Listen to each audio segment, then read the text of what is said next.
வணக்கம். நான் உங்கள் தங்கம் டெய்லர். இன்றைக்கி இந்த வீடியோவில் நம்ம வந்து ஒரு ப்ளவுஸ் ஸ்டிச்சிங் வீடியோவும் அப்படியே பார்த்துட்டு, இப்போ வந்து சோசியல் மீடியாவில் ரொம்ப ட்ரெண்டிங்காக ஒரு விஷயம் வந்து போயிட்டுருக்கு. அதுவும் டெய்லர்களுக்கான விஷயம். அது என்ன அப்படிங்கிறதையும் பார்க்கலாம்.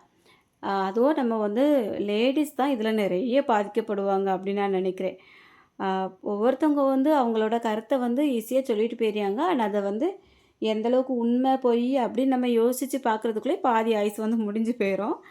அதனால் நம்ம லேடிஸாக இருக்கிறவங்க வந்து அதையும் இதையும் மனசில் போட்டு குழப்பிக்கிட்டு டென்ஷன் ஆகிட்டு இருப்பாங்க. நம்ம அந்த செய்கிற வேலையை செய்யலாமா இல்லை விட்டுட்டு போயிடலாமா அப்படின்ட்டு அந்த மாதிரி ஒரு குழப்பத்தில் தான் இருப்பாங்க. அதுக்கு தான் நான் இந்த வீடியோ வந்து எடுத்திருக்கேன்.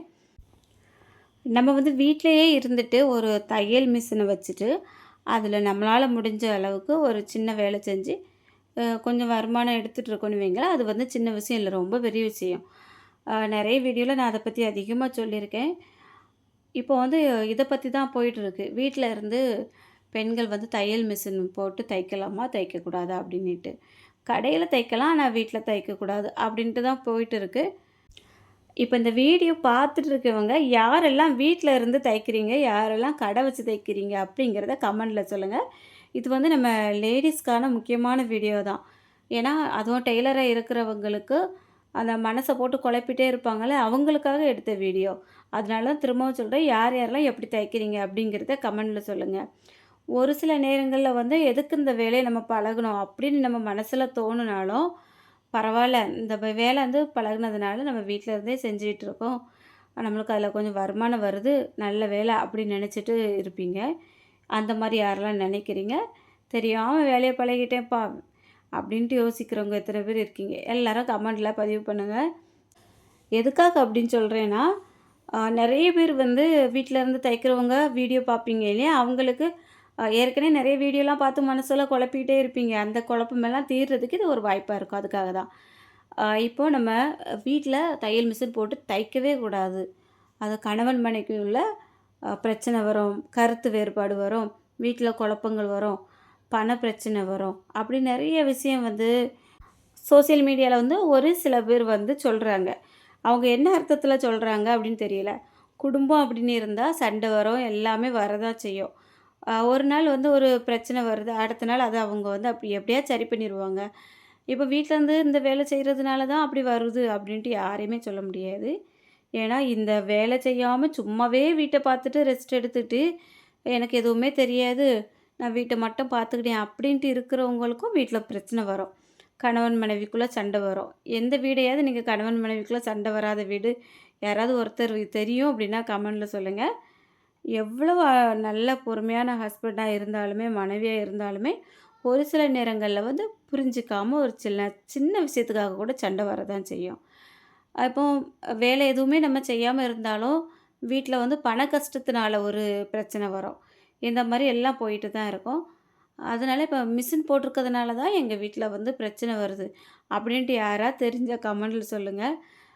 எங்கள் வீட்டை பொறுத்த வரைக்கும் நான் வந்து எப்போ தையல் பழகுனேனோ அப்போத்துலே இருந்து நம்மளால் ஒரு சின்ன வருமானம் வருதே அப்படின்ட்டு ஒரு சந்தோஷம் இருக்கும்.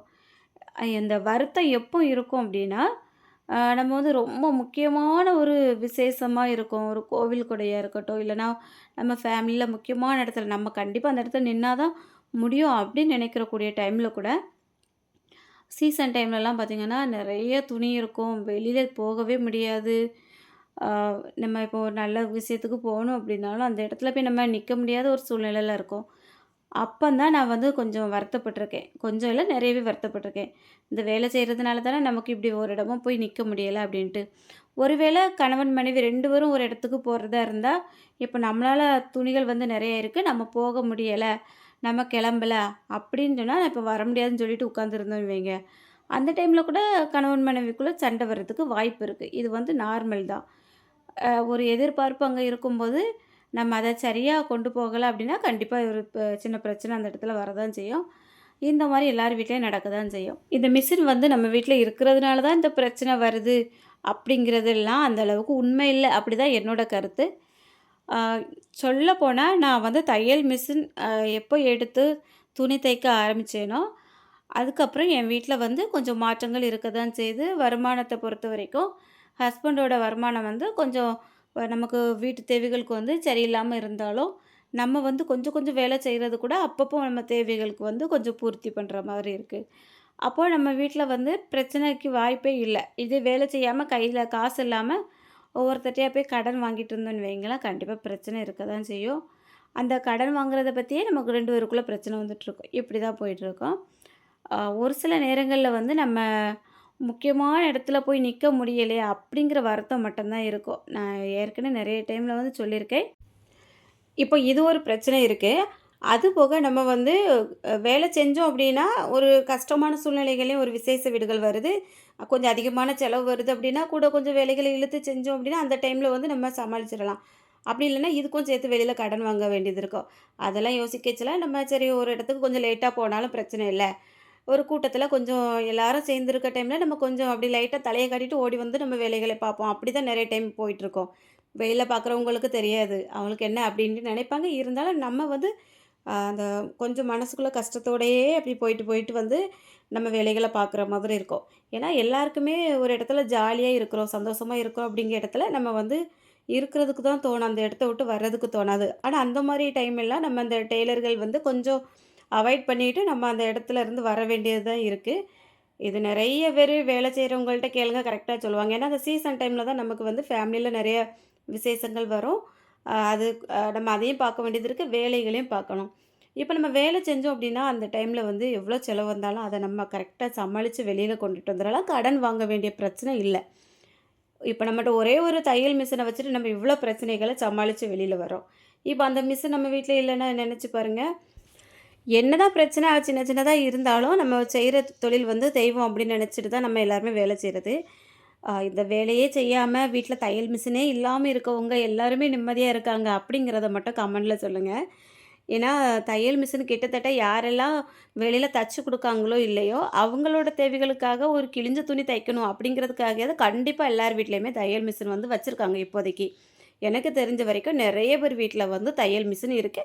ஆனா, அவங்க வந்து ஒர்க் பண்ணாம வெளியில வந்து தச்சு குடுத்து தான் வாங்கிக்கிட்டு இருக்காங்க. தேவைகளுக்கு ஏதாவது கிழிஞ்சது ஒரு நைட்டி பிடிக்கணும், அப்படி இப்படின்ட்டு அவங்க தேவைகளுக்கு வந்து யூஸ் பண்ண தான் செய்றாங்க. அப்போ எல்லார் வீட்லயுமே தையல் மிஷின் இருக்கக்கூடாதுன்னா, எல்லாரும் தூக்கி கொண்டு ஆக்கர் கடையில தான் போடணும். அப்படி இல்லன்னா, ஒவ்வொரு கடைய தான் போய் வாடகைக்கு எடுக்கணும். நம்ம ரூ. 100க்கும், ரூ. 200க்கும் வீட்டு தேவைகளுக்கு ஏத்த மாரி ஒரு சின்ன சின்ன வேலை செஞ்சு, நம்ம வந்து கையில காசு பார்க்குறதுக்கு ஒரு கடை வச்சு எல்லாராலயும் சம்பாதிக்க முடியாது. அப்படி பார்த்தீங்கன்னா, எல்லா லேடீஸுமே ஒரு மிஷின எடுத்துட்டு, எனக்கு ஒரு கடை பார்த்து தாங்க அப்படின்னு தான் போக வேண்டியது இருக்கும். இரும்பு சம்மந்தப்பட்ட பொருள் வந்து வீட்ல இருக்கக்கூடாது. வேலை செய்ற எந்திரம் இருக்கக்கூடாது. வீல் சுத்துறது இருக்கக்கூடாது. அந்த ஊசி ஷார்ப்பா இருக்கும். அது வந்து வீட்ல நம்ம பார்த்துக்கிட்டே இருக்கக்கூடாது. கத்திரிய பார்த்துட்டு இருக்கக்கூடாது. இதெல்லாம் என்னன்னு கான்செப்ட்ன்னே தெரியல. எனக்கு அதெல்லாம் கேட்கும்போது கொஞ்சம் சிரிப்பா தான் இருக்கு. நம்ம கிச்சன்ல வந்து கத்தி, அது இல்லாம நம்ம வந்து ஒரு பனியாரம் துடைக்கிறதுக்கு கூட ஒரு ஊசி வச்சிருப்போம். இந்த மாரி எல்லா பொருட்களுமே ஷார்ப்பா இருக்கும். திருவல் வந்து ஷார்ப்பா தான் இருக்கும். அதுக்கப்புறம் அருவாமனை இருக்கும். தேங்காய் உடைக்கிறதுக்கு ஒண்ணு வச்சிருப்போம். மீன் வெட்டுறதுக்கு ஒண்ணு வச்சிருப்போம். இந்த மாரி எல்லாமே ஷார்ப்பான பொருட்கள் வந்து வச்சிருக்க தான் செய்யும். நம்ம ஒரு இடத்துக்கு கிளம்பி போச்சுல லேடீஸ் வந்து மெயினா கவனிச்சுக்கோங்க. நல்லா நீட்டா கிளம்பி எல்லாமே ரெடியாவே வந்திருப்போம். அதுக்கப்புறம் ஒரு டைம் வந்து கிச்சன போய் பார்த்துட்டு வருவோம். எது எது எங்க இருக்கு அப்படின்ட்டு. ஒருவேள நம்ம கத்தியெல்லாம் எடுத்துட்டு அப்படி இப்படி வச்சிருந்தோம் அப்படின்னா, அதையும் தூக்கி அந்த டைம்ல கத்திரி எல்லாம் கரெக்டான இடத்துல செட் பண்ணிட்டு, ஏன்னா திடீர்னு அவசரமா வரும்போது யாரும் கால்லயாவது விழுந்துறக்கூடாது அப்படிங்கிறதுக்காக எடுத்து வச்சுட்டு தான் வருவோம். அப்படி அத பார்த்துட்டு போனா போற இடம் உருப்படாது, விளங்காது. அந்த மாரி எல்லாம் இதெல்லாம் ஒரு கட்டுக்கதை அப்படித்தான் நான் நினைப்பேன். அ எவ்வளவு கஷ்டம் வந்தாலும், நம்ம செய்யக்கூடிய ஒரு சின்ன சின்ன வேலைகள் வந்து நம்மள வந்து ஒரு நேரத்தில வந்து கை கொடுத்து மேல ஒசத்தி விட தான் செய்யும்.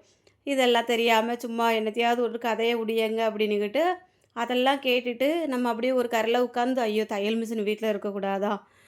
ஊசியில வச்சு தைக்கக்கூடிய பொருள் இருக்கக்கூடாதா? அத பார்த்துட்டு போனா ஆவாதா? இப்படிலாம் நெனச்சு உட்காந்துட்டீங்கன்னு வைங்களேன், அதோட முட்டாள்தனம் எதுவுமே இல்ல. எந்த வேலை நம்ம செய்றோமோ, அது வந்து நமக்கு தெய்வம். நம்ம கோயில்ல போய் சாமி கும்பிட்றதும் ஒண்ணு, நம்ம வீட்ல இருந்து ஒரு வேலை செய்றதும் ஒண்ணு. அதனால முடிஞ்ச வரைக்கும் அ யார் எத சொன்னாலும் யோசிக்காதீங்க.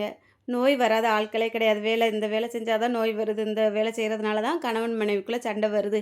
அப்படிலாம் எதுவுமே கிடையாது. கண்டிப்பா ஒரு சூழ்நிலைகள் வரும்போது எல்லார் வீட்லயும் சண்டை வரும். அதுக்கப்புறம் தானாவே சரியாயிரும்.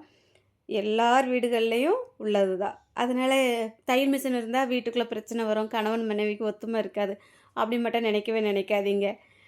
என்றைக்குமே நம்ம செய்கிற வேலை வந்து நமக்கு வந்து கஷ்டத்தை கொடுக்கவே கொடுக்காது. இப்போ நம்ம இதில் ஒரு வருமானம் இல்லாமல் ஹஸ்பண்ட்கிட்ட போய் எனக்கு 100 தாங்க 200 தாங்க நீ கையேந்தி நிற்கும்போது தான் அந்த வீடுகளில் வந்து பிரச்சனைகள் வந்து பெருசாகும். ஒரு சில வீடுகளில் வந்து நான் தான் வேலை செய்கிறேன் அப்படின்னு மனைவி வந்து குரல் ஒசத்தி பேசும்போதும் வேலை செய்கிறதுனால கூட அந்த வீட்டில் பிரச்சனை வரலாம். 2 பேரும் எப்போவுமே மனசை விட்டு ஒத்து போயிட்டாங்க அப்படின்னா, வேலை செஞ்சாலும் சரி, செய்யலைனாலும் சரி, அவங்களுக்குள்ள எந்த பிரச்சனையுமே வராது.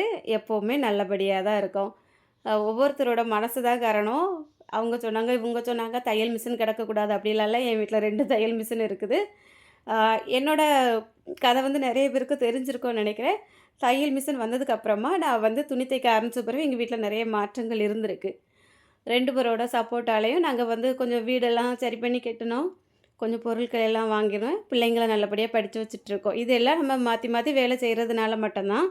ஹஸ்பண்டோட வருமானத்தை மட்டும் எதிர்பார்த்து இருந்திருந்தா இன்னுமே சண்டை. அந்த சொன்னாங்க இல்லையா, கணவன் மனைவிக்குள்ளே ஒற்றுமை இருக்காதுன்னு. அந்த சண்டைகள் வந்து அதிகப்பட்டிருக்கும்.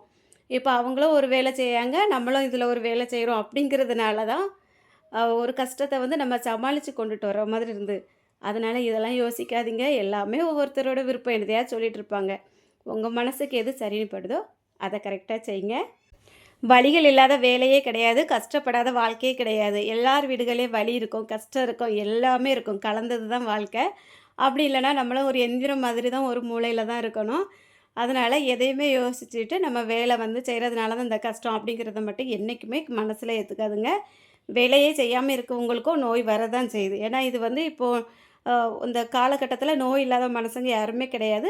வேலை செஞ்சாலும் உடம்பு ஆரோக்கியமாக பார்த்துட்டு அதுக்கேற்ற மாதிரி நம்ம கொண்டு போயிட்டோம் அப்படின்னா எந்த பிரச்சனையும் இருக்காது. எதையாவது தேவையில்லாமல் மனசில் போட்டு யோசிக்காதீங்க. எல்லா பெண்களுக்காக தான் நான் இதை சொல்கிறேன். எல்லாம் லேடிஸ் தான் நிறைய பேர் வீட்டில் தையல் மிஷின் போட்டு தைச்சிட்ருக்கோம். அதுக்காக தான். இந்த வீடியோ பிடிச்சிருந்தா மறக்காமல் ஒரு லைக் கொடுத்துட்டு நம்ம சேனலை சப்ஸ்கிரைப் பண்ணிக்கோங்க. இது வரைக்கும் வீடியோ பொறுமையாக பார்த்த எல்லாருக்கும் ரொம்ப ரொம்ப நன்றி. வணக்கம்.